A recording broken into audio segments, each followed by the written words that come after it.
this is an iHeart podcast. Guaranteed human. With no fees or minimums on checking accounts, it's no wonder the Capital One bank guy is so passionate about banking with Capital One. If he were here, he wouldn't just tell you about no fees or minimums. He'd also talk about how most Capital One cafes are open 7 days a week to assist with your banking needs. Yep, even on weekends. It's pretty much all he talks about, in a good way. What's in your wallet? Terms apply. See CapitalOne.com/bank. Capital One, N.A., member FDIC. Hi, Kyle. Could you draw up a quick document with the basic business plan, just one page, as a Google Doc, and send me the link? Thanks.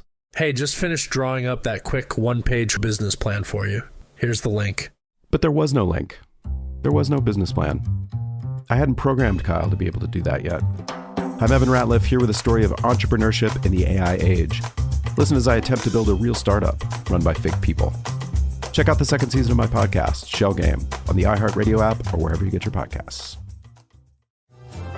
Welcome to Stuff You Should Know from HowStuffWorks.com.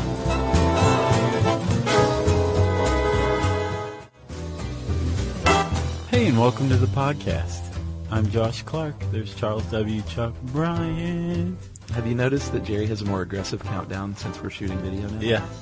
We're shooting video now. Yeah. For those of you not watching and just listening, like old school. Yeah. We have these on video. Potentially. Yeah. Jerry's aggressively counting down now. Yeah. He just yelled at us, 3, 2, 1. And I keep, we do 2 of these at a time. Yeah. And I always bring a shirt, and I always forget to change into it. Like, I have a shirt sitting you haven't over changed there. yet, Yeah, I feel like a jerk. Oh, well. No, I did change once, the first time. Well, today you have on your Mystery Science Theater 3000 shirt. I sure do. Shout out to Kevin and Bill. Yeah. Hey, guys, if you're listening. Everybody. Mike, Joel, anybody. Yeah, that's who true. ever had anything to do with that show. TV's Frank, who's now a successful tweeter. Yeah. I don't know if you follow him. No. He's pretty liberal. Joel went out and did his own thing as well. Like, they're both doing similar versions of their previous job. Oh, what is it? Cinematic Titanic? Yeah. Is Joel's, and then Riff Tracks is Mike's. Yeah. Yeah. No, I'm well aware. Robert Lamb interviewed Joel Hodgson. Oh, yeah. And there's like a really awesome, lengthy blog interview on the Stuff to Blow Your Mind blog. Cool. Check it out. Yeah. So that's the intro for commercial jingles, which is what we're talking about. That's right. I really don't have anything except, Chuck, have you ever heard of a little songwriter named Lynn Duddy? Nope. I hadn't either. Apparently Lynn Duddy wrote the I Love Bosco jingle, which I've never heard before, but it's listed as a famous jingle. So I feel like I'm missing out. Yeah, I didn't know half of these, actually. The I Love Bosco jingle, that's the one that we list? What's with this? And Barry Manilow wasn't in here. No, which let's just get that out of the way. Yeah. Manilow, who I love. Sure. Me and I have seen him front row center in Vegas. Yeah. It was an awesome show. Did he looks a little scary now. He's a great guy. I don't know if I'd want front row, is all I'm saying. It was cool. He said something to me. I had to go to the bathroom, and I went and left in the middle of one of his songs. And while he was singing, didn't miss a beat. He says to my back, "Don't leave now. It gets better." Are and you then just serious? went into the song. Yeah, and Yumi was like, Barry Manilow just talked to Josh. Yeah. Did you hear it? Did you know it was directed No, at you? I didn't hear. I came okay. back, and she was still like, "Oh my God, did you hear?" Wow. Yeah, but Barry Manilow, in addition to his incredible singing career, also is one of the better commercial jingle writers of all time. Yeah. Performed and co-wrote jingles like A Good Neighbor, State Farm is there. That's a big one, man. They're still using that. Stuck on the Band-Aid, because the Band-Aid stuck on me. That's for you. huge. Grab a Bucket of Chicken. I haven't heard that one. Grab a bucket of chicken. It was like 70s. Yeah. And that was for KFC, obviously. And You Deserve a Break today at McDonald's. Yeah. Big one. Yep. And he apparently recently did one for Dodge. I saw. I haven't heard it either, yeah. Randy Newman, obviously. He writes whatever pays the most. Right. He wrote a bunch back in the day. And then this guy, Jim Brickman, who made quite a name for himself with ads like, "We are Flintstones kids." Oh, yeah. Yeah. For the vitamins? Mm-hmm. I used to love those, but every once in a while, my mom would just buy the cheaper knockoff ones. Yeah. And the difference in taste was I'm sure. awful. So there was this spell where, like, she would find, like, sticky knockoff Flintstone vitamins, like, in my Lincoln Logs. Yeah. Just stuck to things because I'd just be like, ugh. Oh, it would stick to it. Yeah, I'd just put it in my Lincoln Logs because I guess throwing it away was too difficult. Yeah, that's pretty good. But, yeah. And then, of course, Lynn Duddy. And Lynn Duddy. And Brickman's other big one was GE. We bring good things to light. Do you know how rich these people must be if they had even just a halfway decent agent? Well, it points out in this article, I don't know if it's still the case, but if you wrote the jingle, you own the rights to it. I know. I don't know if that's still, it seems like it should be. I guarantee you Manilow owns the rights to the ones that he wrote. He didn't need the tour. No. But he still does, although he likes to cancel once in a while. He just came, I had tickets for his Atlanta show. Oh, really? He just canceled it. Canceled, I'm not playing, sorry. Huh. Day he's of. all right. Oh, really? Yeah. That's pretty lame. Yeah, I thought so too. Well, I hope he's all right. I was really into Barry Manilow when I was a kid. I know. For someone who ended up being, like, fairly cool with my music taste. Hey, I've got great music taste too, and I love Manilow. Oh, yeah. No, I'm just saying. All right. Let's get into this. Okay, so Chuck, what is a commercial jingle? It's one of these things that, anybody can define it, but it's actually a little specific. Yeah. Well, it is a song or a snippet All right. of a hopefully memorable melody written about a product. Right. And that's the original jingle. We'll get into how it's changed over the years. Right. So it can have just about anything in it, like a slogan, like a good neighbor State Farm is there. Yeah. It can have a phone number, like 800-588-2300. Empire. Today. Yeah. Good going. It can have call letters, like NBC. Yeah, that is, I looked into that. That is what they now call audio branding or an audio logo. Okay. Like the sound your computer makes when you open it. Oh, yeah. You know, Yeah. Apple has theirs, PCs have theirs. Or the ding, ding, ding from NBC, like you just said. Mm-hmm. But that's a big business now. Or CBS. That jingle. Like, who can ever get rid of that one once it's in your head? But that's a new thing. Like, that's even more specific now than jingles are what they call audio branding. Like, Man, every time I hear the word branding, I know. a little piece of me dies. Great. But the dude from the Human League, remember that band? Yeah, yeah. He has a company now that's, like, getting rich doing this. Oh, yeah? Yeah, basically, it's a little more complex than a jingle because they're trying to capture, like, the essence of your brand with a few notes, maybe. Mm-hmm. Or in the case of, like, an LG dryer, instead of hearing at the end, it plays this little melody. It's like, laundry's done. No. What is that? No, it's a little melody, like a little dinging, chiming melody. Who was it that wrote the Yahoo one? Yahoo. Oh, man, who was that? We were just talking about that recently. Oh, it was the guy who wrote, oh, man, I can't remember. Sorry. Oh, well. Somebody write in.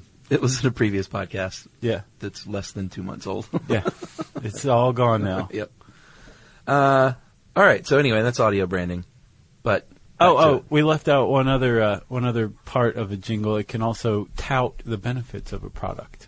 yeah, especially back in the day, that was huge. Like you'll wonder where the yellow went when you brush your teeth with Pepsodent. Really? You're not familiar? No. Oh yeah. I remember the Crest Patrol. Yeah.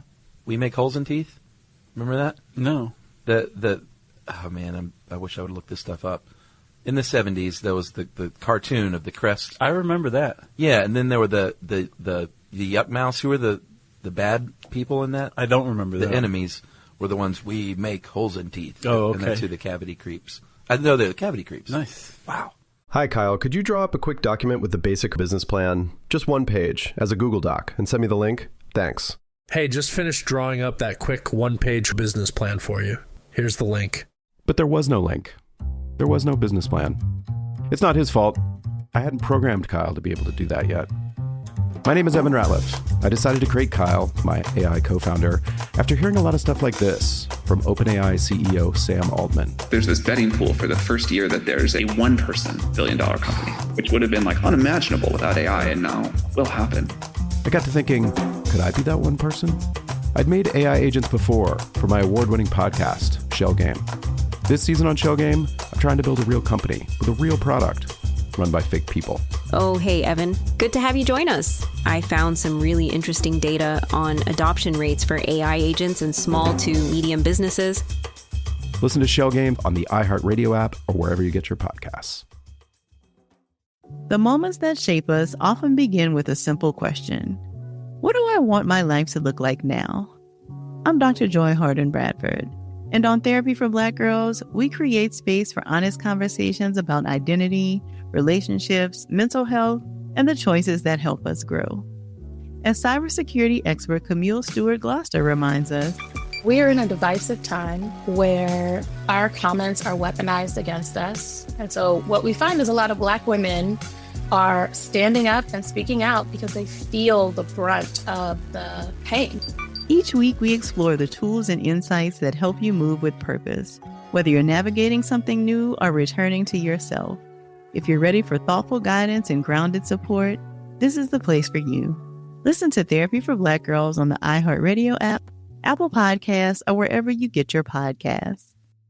All right, I'm firing on all cylinders. I remember being in like third grade, I think, and we got a bunch of promotional materials from the Crest Patrol, and it included a play of which I was, I think, a toothbrush. Oh, really? Talk about infiltrating schools. Yeah, seriously. Like we put on a play about the Crest Patrol in school.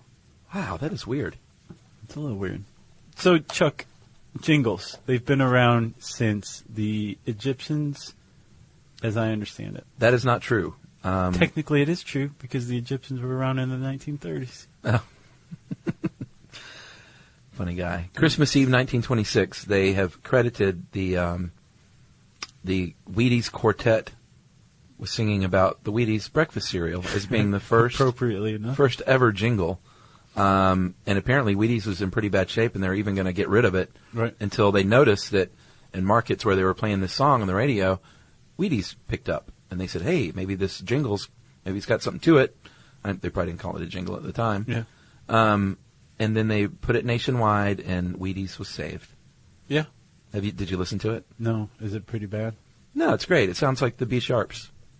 It's barbershop quartet. It sounds like Baby on Board. Yeah. Except they're singing about Wheaties. So that whole Wheaties thing is pretty well established, but some still dispute it, and it depends on how you look at what a jingle is. Yeah. Whether that's the first one or not. But there's a song that was written in 1905 called In My Merry Oldsmobile by Gus Edwards and Vincent Bryan. And I didn't realize that people were named Vincent back in like 1905. Does that seem like a modern name to you? Seems more like 1940s to 1970s, maybe. Huh. Maybe. There's a website that charts popularity of names in a graph. I believe that. I bet you Vincent's pretty low back then. But those two guys made In My Merry Oldsmobile, and Oldsmobile used it in the 30s, but it wasn't originally recorded or written for Oldsmobile to use. I think the guys just really liked their Oldsmobile. Oh, really? And so the author of this article, Tim Faulkner, points out that you'd probably more accurately call it the first pop song licensed for commercial use. Oh, okay, that makes more sense. So it's technically not a jingle, so the Wheaties Quartet still stands. Right. Christmas Eve, 1926, Minneapolis, Minnesota. Is there any place more desolate than? Hey, it worked. Yeah. Because we still have Wheaties today. So the whole reason Jingles came about, too, was because, I'm all about my, 1930s consumer history. Yeah.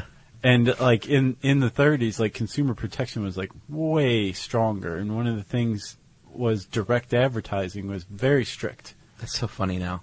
Yeah. Because it's so, no holds barred now. Australia's, going to town, preventing direct marketing to kids. Oh, really? Yeah, they're really protecting their kids. Oh, cool. It is very cool. Plus beer. You can only market beer. Right, exactly. Do you remember when there used to be, cigarette ads? And oh, yeah. Cuddy Sark ads and things like that? It's funny to look through, if you go, to antique places and they have Old Life magazine and stuff. You just look through the ads and it's like, these happy people slowly killing themselves. Right, with merits. Yep. But in the 30s, if you wanted to get an ad on the radio, you pretty much had to buy some time. Yeah. like a half hour or an hour and put on a program. And hence we have things like the King Biscuit Flour Hour. Oh, yeah. You know? Or the General Motors car thriller mysteries. Right. You know? Whatever. And at first I think it was really boring and dull and dumb, and they figured out that consumers were a little more savvy and were not really willing to share their time for something that's just an ad, like an infomercial. Right. So they started to make things like The Shadow and Little Orphan Annie. Yeah. And they made them so they could advertise, but eventually it gave us radio programming and then ultimately TV programming as we understand it today. We're basically born out of this desire to advertise to radio listeners in the 30s. Pretty cool. Yeah. And I didn't realize this, or I realized, I guess, but it's just hard to imagine these days because it's so, advertising is so all over the place. Mm-hmm. But back then, you had direct-to-consumer sales, one-on-one. You go to a store or you have a traveling salesman come to your house to sell a vacuum cleaner or whatever. And the ads back in the day kind of bore that out. They were basically real matter-of-fact and kind of dry and really just bullet-pointed how our product is better than the other. Right, exactly. It's very boring, very dry. Like our spats are better than our competitors' spats because they're made with virgin baby goat skin. That's right. But with the popularity of radio, things changed, and they realized that jingles could make a real impact, you know. And they did. Because it's music. As the Wheaties Quartet proved pretty early on. And just right out of the gate, people started really paying attention to this, and they brought the field of psychology in. And psychology started cranking out books that basically guided advertisers and companies on how to reach these audiences, like who's listening when and like how to talk to them. And but it just basically exploded overnight, and it was all largely thanks to the jingle. Yeah, and you know, the early on, and I think it still holds true today, if you want to be a successful jingle, it's got to be very simple. Yeah. You got to have repetition. Yeah. You got to have rhyming is good. It is. Because it helps stick in your head a little more. And before you know it, it's become part of your consciousness for like life. Yeah. Like they point out here in the article, the Oscar Mayer Baloney song. Mm-hmm. Like anyone who grew up in the 70s can sing that word for word today. Unless you just weren't paying attention as a kid. Do you want to sing a little of it? Well, no. Do you? No. My baloney has a first name. It's O-S-C-A-R. Yeah. And the plop, plop, fizz, fizz, oh, what a relief it is. Like, these things get burned into the collective consciousness, basically. Or Costanza. What's that? From Seinfeld. Remember, like, George gets a girlfriend because he associates his name with that by Menon. Oh, really? But he goes, Costanza. And the woman doesn't even like him, but she can't get him out of her head because that Costanza's in there, which you would call an earworm. Yeah. Which we've talked about, it feels like, before, right? I think so. But we may as well talk about the Ohrwurm. Is that how you pronounce it? In German, it's Ohrwurm. Yeah. And everyone knows it, what an earworm is. It's when a song or a part of a song gets stuck in your head. Sometimes inexplicably, something weird got stuck in your head. Like you wake up in the morning and the song is in your head. Yeah. You hadn't heard it in weeks, months, years, who knows, but it's just there. And they don't really know how it works either. No, but a couple of very smart guys in the 70s got together. Their names were Alan Badley and Graham Hitch, and they, I think they're responsible for coming up with the idea of the working memory. Badley and Hitch sounds like a 70s pop group more it than does. It sounds like researchers. Well, they went on to write The Hustle. Okay. But the Badley and Hitch first, I guess, have investigated working memory, and they came up with this thing called the phonological loop. Yeah. Right? Which is an earworm or a snippet of music or a sentence, whatever. It's running around. You can almost see it tracing this track in your head over and over again. That's the phonological loop, and it's made up of two parts, right? The phonological store, which is your inner ear, which hears it, and then the articulatory rehearsal system, which is you driving yourself totally insane by saying it over and over again. Repeating it. It's how we learn to talk, right? Yeah, or learn a foreign language. And they think that this phonological loop is basically an earworm hitching a ride on this neurological process that we have naturally and basically exploiting it for commercial purposes. Wow. Happens more in women, supposedly. Yeah. More in musicians, supposedly. And if you have OCD, it might really present a problem with you. That was a really good episode of ours, if you ask me. OCD? Mm-hmm. Remember you talked about David Sedaris licks light switches, I think? Yeah. In his book he did. I don't know if that's real. Yeah. I think it is, though. How to get rid of an earworm. There's all kinds of things you can try, like actually hearing the song in full. If you can't get Call Me Maybe out of your head, right? Just go listen to Call Me Maybe. Sometimes singing it yourself all the way through can do it. You could sing Call Me Maybe. You could vanquish it from your mind. Yeah. But there's really no surefire way. Those are just little tricks. Yeah. I heard someone say something about listening to Rush will get rid of it. Rush Limbaugh. Oh, was that what it was? Because you just get so mad. Right. Who's Professor Kalaris? So he's the one he's a University of Cincinnati professor. He's in the earworm article. Oh, okay. And he has dedicated his career to basically exploring earworms, figuring out how they work, why they work. Lucrative field? I think he's made a name for himself in it. All right. He appears in not one but two How Stuff Works articles, so yeah, true. He's arrived.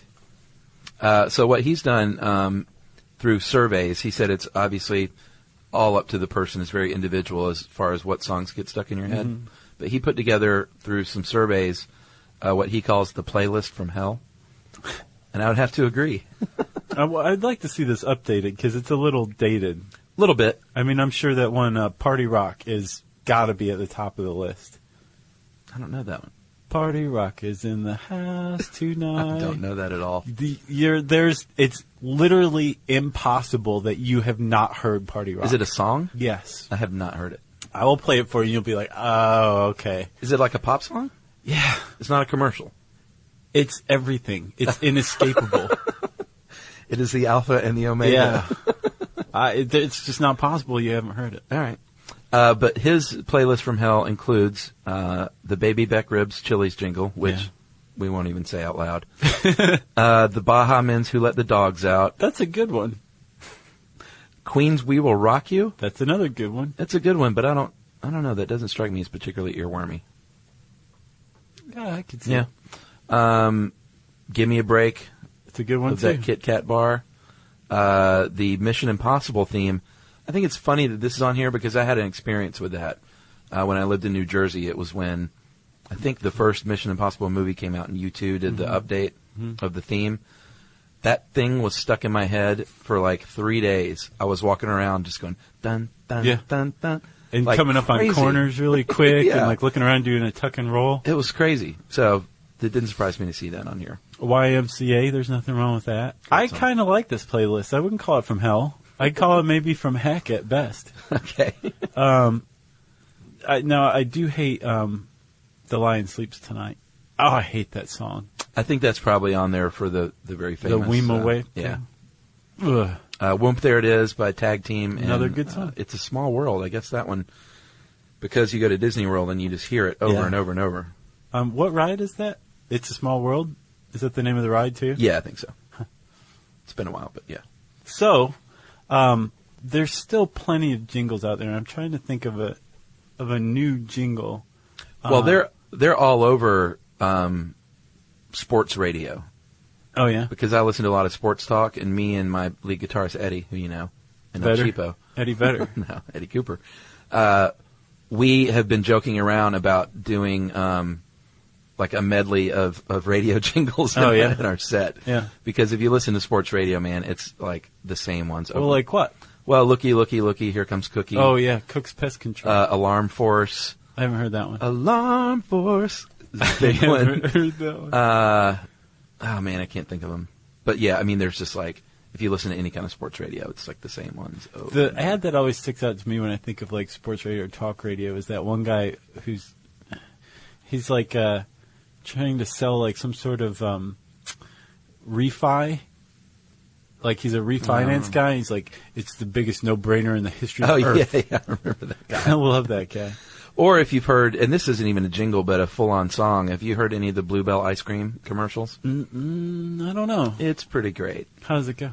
Oh, I mean, they're all different, but it's all like this guy singing about, like, you know, country morning and the sound of birds chirping, and it's like the sound of coming home is what you taste when you eat Bluebell ice cream. Right. It's pretty funny. Which is a lie.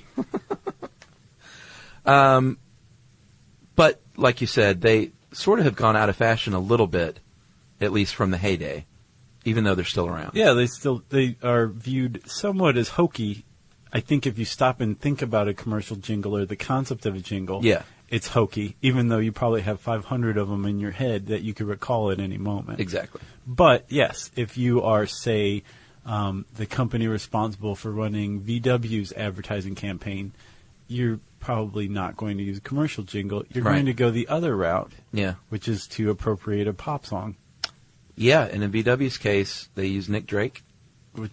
Great one. The song Pink Moon. Yeah, that's how I came to find out who Nick Drake was. That's how a lot of people came to find out. And that's what the article points out, is a lot of times they can resuscitate careers. Yeah. Although in his case he passed away, but he definitely was way more popular after that commercial than he was before. Yeah. Stereolab was also VW. Yeah. Who else? I don't think they needed any help, but it was like a perfect fit. The Polyphonic Spree.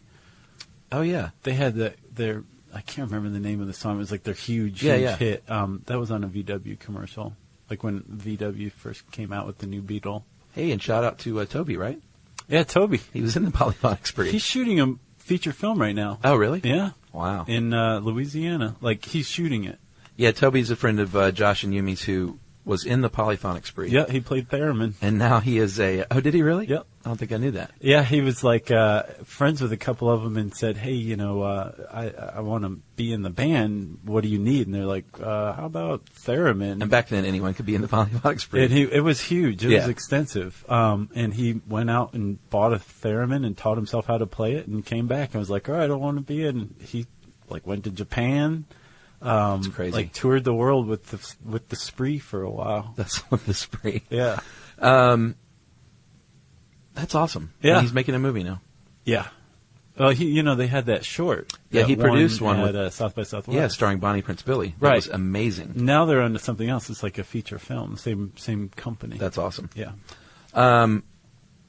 Anyway, pop songs. Getting back to that. They credit the Beatles' 1987 Nike commercial when Nike famously used Revolution. Do you remember that? Yeah, as kind of starting this whole new wave of let's pay a lot of money to use really popular songs, because it's not enough anymore. You can't just say our brand is better than yours. You want to identify your brand with the public consciousness and a lifestyle. Right. And like that Cat Stevens song, Wind of My Soul, and like the Timberland ad, that kind of struck me as the same thing too. Great song. Where it's like, put these shoes on and you will automatically Yeah, I'm be surprised he went transformed. for that. I am too. I'd like to look into that. I wonder if he doesn't have the rights. It doesn't seem like something he would do. There's no way he doesn't have the rights to those songs. Yeah, that's true. But it is kind of, you raise a point, like it is surprising that he would have gone for that. But apparently if you work on artists long enough, or just wait for them to grow old and need money, they will eventually cave. Yeah, like or Sting. He didn't need the money, but... Who, Sting? Nah, I doubt if he did it because he needed the money. He's loaded. I guess that's right. He has a castle. He did it for a reason, though, and it was probably money.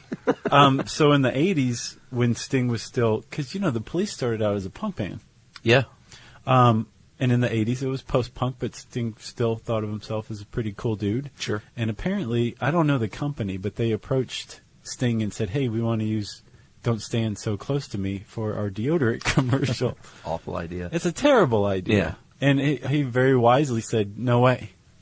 But then Jaguar said, hey, this terrible Desert Rose thing you have going on? We want to use that for our ad campaign. Right. And Sting said, way. Right. Cheers to that. Yeah. And that's a big, bands get accused of selling out. Less these days, I think, because especially smaller bands, you just, people think music is free now, so they're not making money selling records like they used to. Yeah. They break even on tours, these small bands. So I've done a 180. I used to think don't sell out.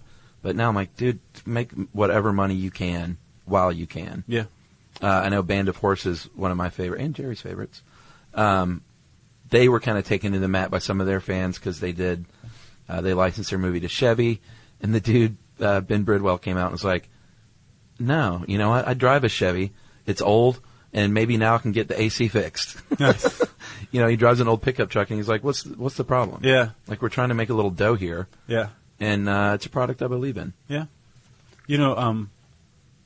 That part in the movie The Doors where like Jim Morrison was like off on like whatever for a while and comes back and sees that like Light My Fire's been used in a Chevy commercial. Yeah, and yeah, it's like the Ray Conniff Singers or something doing it, and he's like, it's a catchy tune, and then starts breaking stuff. That brings up my biggest pet peeve today. Okay. Is this new thing, and it's not super new because they've been doing it, but it's like worse than it's ever been, when they will take a great classic song and bastardize it and have some like lady session singer come in and sing like Satisfaction by the Rolling Stones, but in a different way, and talking about being like satisfied with your new car. Right.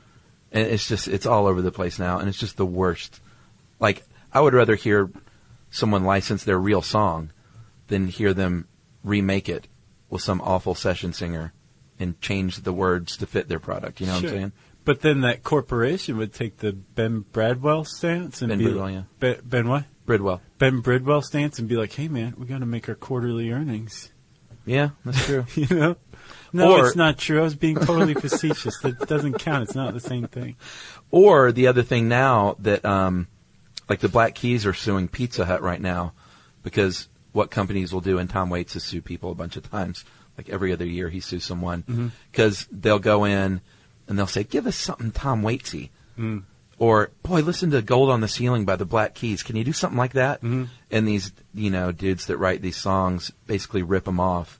And the Black Keys are watching Pizza Hut, and they're like, wait a minute, that's my song in a slightly different way, selling Pizzones.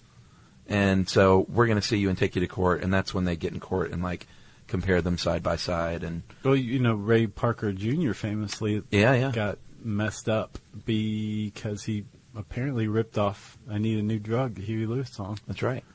I never really heard it, and then finally it clicked, and I was like, oh, wow, that is really similar. Did he settle? He lost. I don't know if he settled or what, but he definitely lost that case. I guess finally we should talk a little bit about product placement because... well, we had a whole product placement episode. Oh, yeah, that's right. Yeah.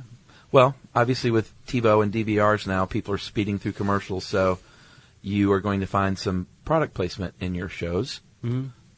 Quite possibly our own even. Yeah. It happens. But there are better ways than others to do it. And if you want a good laugh, go to the YouTube and Google soap opera serial. Yeah. And just watch. It's great. That's all I'm going to say. I watched that the other day. Yeah, did you? Yeah. It's so funny and awful. It's just, it's colossally bad. Yeah. But it's so bad that like it's earned a place in the pantheon of pop culture now. So it did its job. That's true. And then some. Yeah, I bet you there's a lot of hits on that on YouTube. Yeah. People a lot of laughing at hits. it. Honey, what are you doing? Just having some delicious Honey Nut Cheerios. Yeah. Boy, these things really packed in fiber in there. The thing is, it's like a 7-minute long scene. Yeah, it was awful. awful. Like they just started talking about Cheerios the whole time. Yeah, it's pretty funny. And there was a little product placement right there for you, Cheerios. So it was all over the place. Bonus. No, I mean just now. No, but I'm saying, geez, all we did was talk about brands. Hope we don't get in trouble. Cook's Pest Control owes us a check. Yeah, or just come by and get the termites out of my house. That'd be nice. I want a check. Hi, Kyle. Could you draw up a quick document with the basic business plan, just one page, as a Google Doc, and send me the link? Thanks. Hey, just finished drawing up that quick one-page business plan for you. Here's the link. But there was no link. There was no business plan. It's not his fault. I hadn't programmed Kyle to be able to do that yet. My name is Evan Ratliff. I decided to create Kyle, my AI co-founder, after hearing a lot of stuff like this from OpenAI CEO Sam Altman. There's this betting pool for the first year that there's a one-person billion-dollar company, which would have been like unimaginable without AI, and now will happen. I got to thinking, could I be that one person? I'd made AI agents before for my award-winning podcast, Shell Game.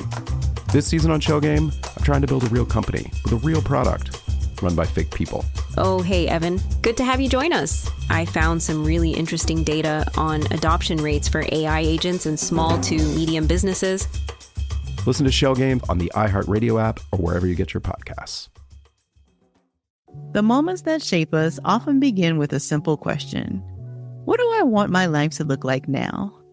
I'm Dr. Joy Harden Bradford, and on Therapy for Black Girls, we create space for honest conversations about identity, relationships, mental health, and the choices that help us grow.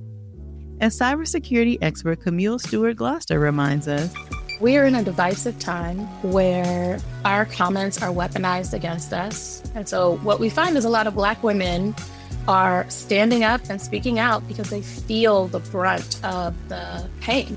Each week we explore the tools and insights that help you move with purpose, whether you're navigating something new or returning to yourself. If you're ready for thoughtful guidance and grounded support, this is the place for you. Listen to Therapy for Black Girls on the iHeartRadio app, Apple Podcasts, or wherever you get your podcasts. Let's see. If you want to learn more about commercial jingles, you can type those words into the search bar at howstuffworks.com. And I said search bar, which means it's time for listener mail. I'm going to call this, remember you asked for good causes in the white-collar crimes? Yeah. This one's from Athens, Georgia. Oh, hey. So it made the cut. I've been there. Love the show, guys. And now a segue into a shameless plug. Right to the point. Yeah. For a nonprofit in Athens, Georgia, I represent Free IT Athens, FRIDA.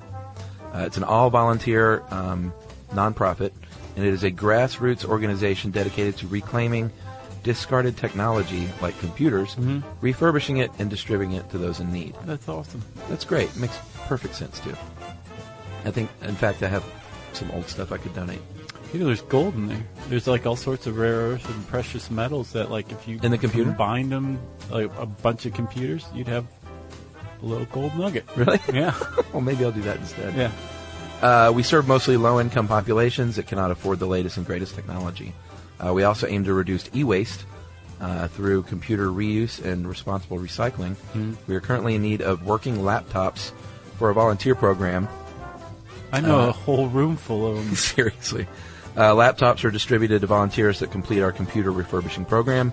We are interested in laptop computers that have been made within the last 5 years with little to no damage. Donating your computer can change someone's life.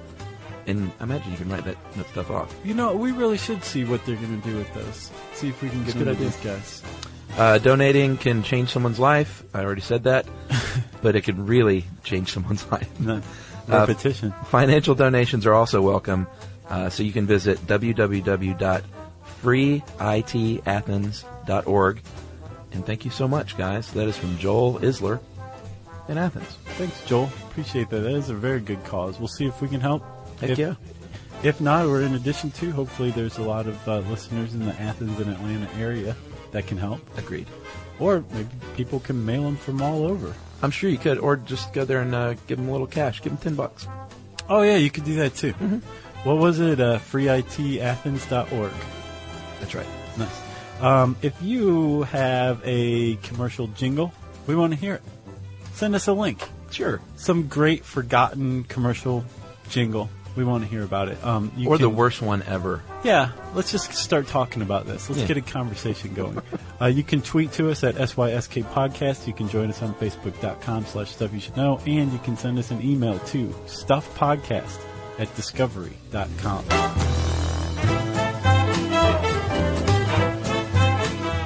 For more on this and thousands of other topics, visit howstuffworks.com.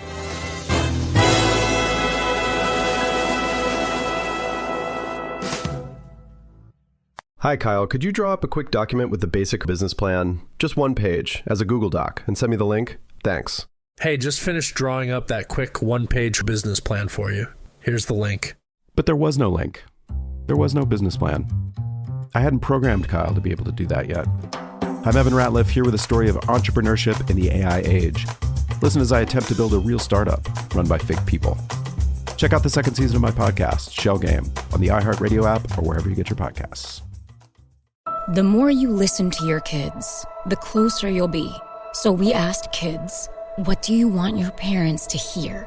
I feel sometimes that I'm not listened to. I would just want you to listen to me more often and evaluate situations with me and lead me towards success. Listening is a form of love. Find resources to help you support your kids and their emotional well-being at sounditouttogether.org. That's sounditouttogether.org. Brought to you by the Ad Council and Pivotal. This is an iHeart podcast.